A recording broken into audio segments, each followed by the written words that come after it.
ایک بہت بڑی غلط فہمی سے بچنے کے لیے آپ کو یہ 2-2.5 منٹ کی ویڈیو پوری دیکھنی ہوگی۔ رمضان مبارک کی سب سے پہلے خوشخبری دینے والے پر دوزخ حرام ہے۔ یہ بات صحیح ہے کیونکہ رمضان قریب ہے، اور رمضان المبارک جب قریب ہوتا ہے تو سوشل میڈیا پہ یہ سب باتیں بہت زیادہ گردش کرتی ہیں۔ تو جانتے ہیں انشاءاللہ دارالعلوم دیوبند کا فتویٰ اس پر کہ کیا ہے، وہ بات صحیح ہے یا غلط ہے۔ اس سے پہلے آپ اگر میرے چینل پہ نئے ہیں تو چینل کو سبسکرائب کر لیجئے تاکہ آپ دین کی ایسی ہی جانکاری حاصل کرتے رہیں۔ میں حافظ عمر ہندی آپ کی خدمت میں۔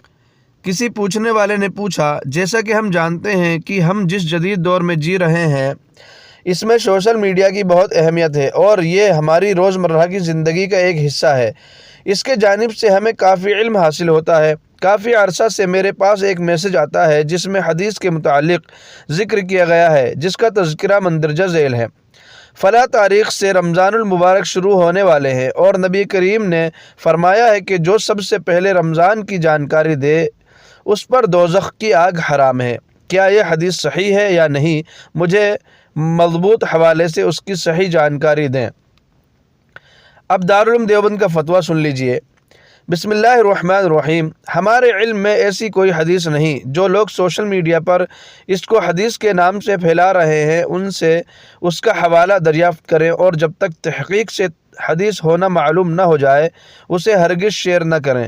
جو بات حدیث نہیں اس کو حدیث کہنا اور رسول اللہ صلی اللہ علیہ وسلم کی جانب منسوب کر کے بیان کرنا جھوٹ، بہتان اور سخت گناہ ہے۔ واللہ تعالی عالم۔ دارالفتہ دارالعلوم دیوبند۔ تو سامعین حضرات، آپ نے سنا، ایسے میسیجز اگر آپ کو بھی رمضان المبارک سے پہلے آئیں تو برائے مہربانی بلا تحقیق اس کو آگے شیئر نہ کریں۔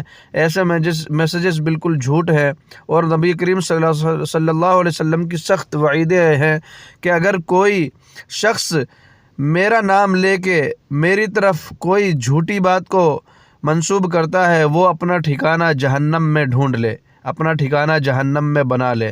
تو برائے مہربانی ایسے میسیجز کو شیئر کرنے سے گریز کریں۔ ایسے میسیجز اگر آپ کے پاس آئیں، جس کے ذریعے سے آئیں اس کو آپ تنبیہ کریں، اور آپ کے پاس آئیں تو فوراً ڈیلیٹ کر دیں، آگے شیئر نہ کریں۔